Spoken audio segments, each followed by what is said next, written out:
Nagdadrop na naman yung babae natin, yung female natin na is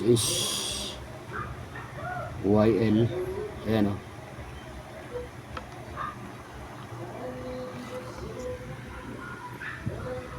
Ayan yung bagong drop niya. Hindi makita.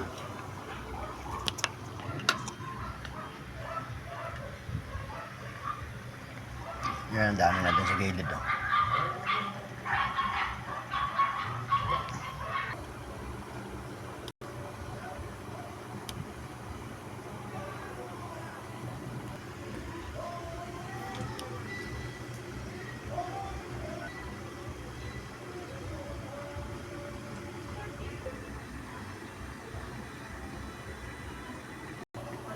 Tagal masundan ah. Na-stress siguro, nakikita binibidyohan natin eh. Hindi pa nagdadrop ulit.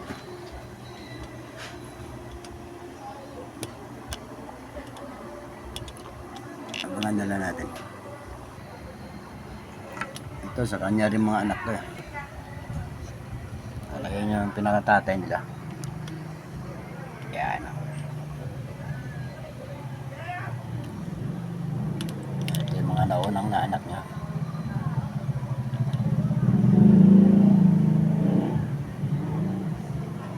Diyan na rin sila dyan.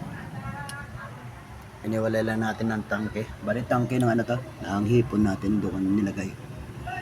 Ayan ang mga malalaking hipon.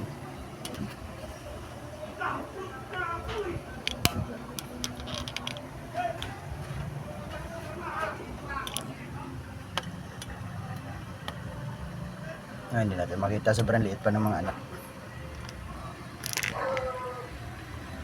Kita niyo ba?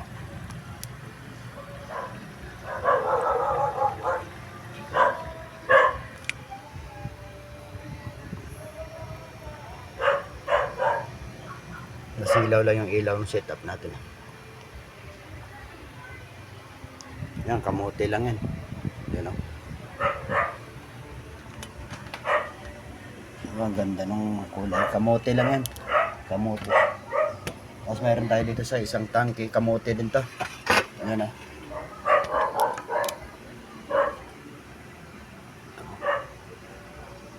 Pwede yan. Ayan o. Diba? Ang ganda sa aquarium. Ang dami rin dito. Mga nano shrimp naman dito natin. Cherry red. Kaya lang naghalo-halo na yung kulay. Okay. Update ko na lang kung ilang piraso na drop ng gapi natin. Right.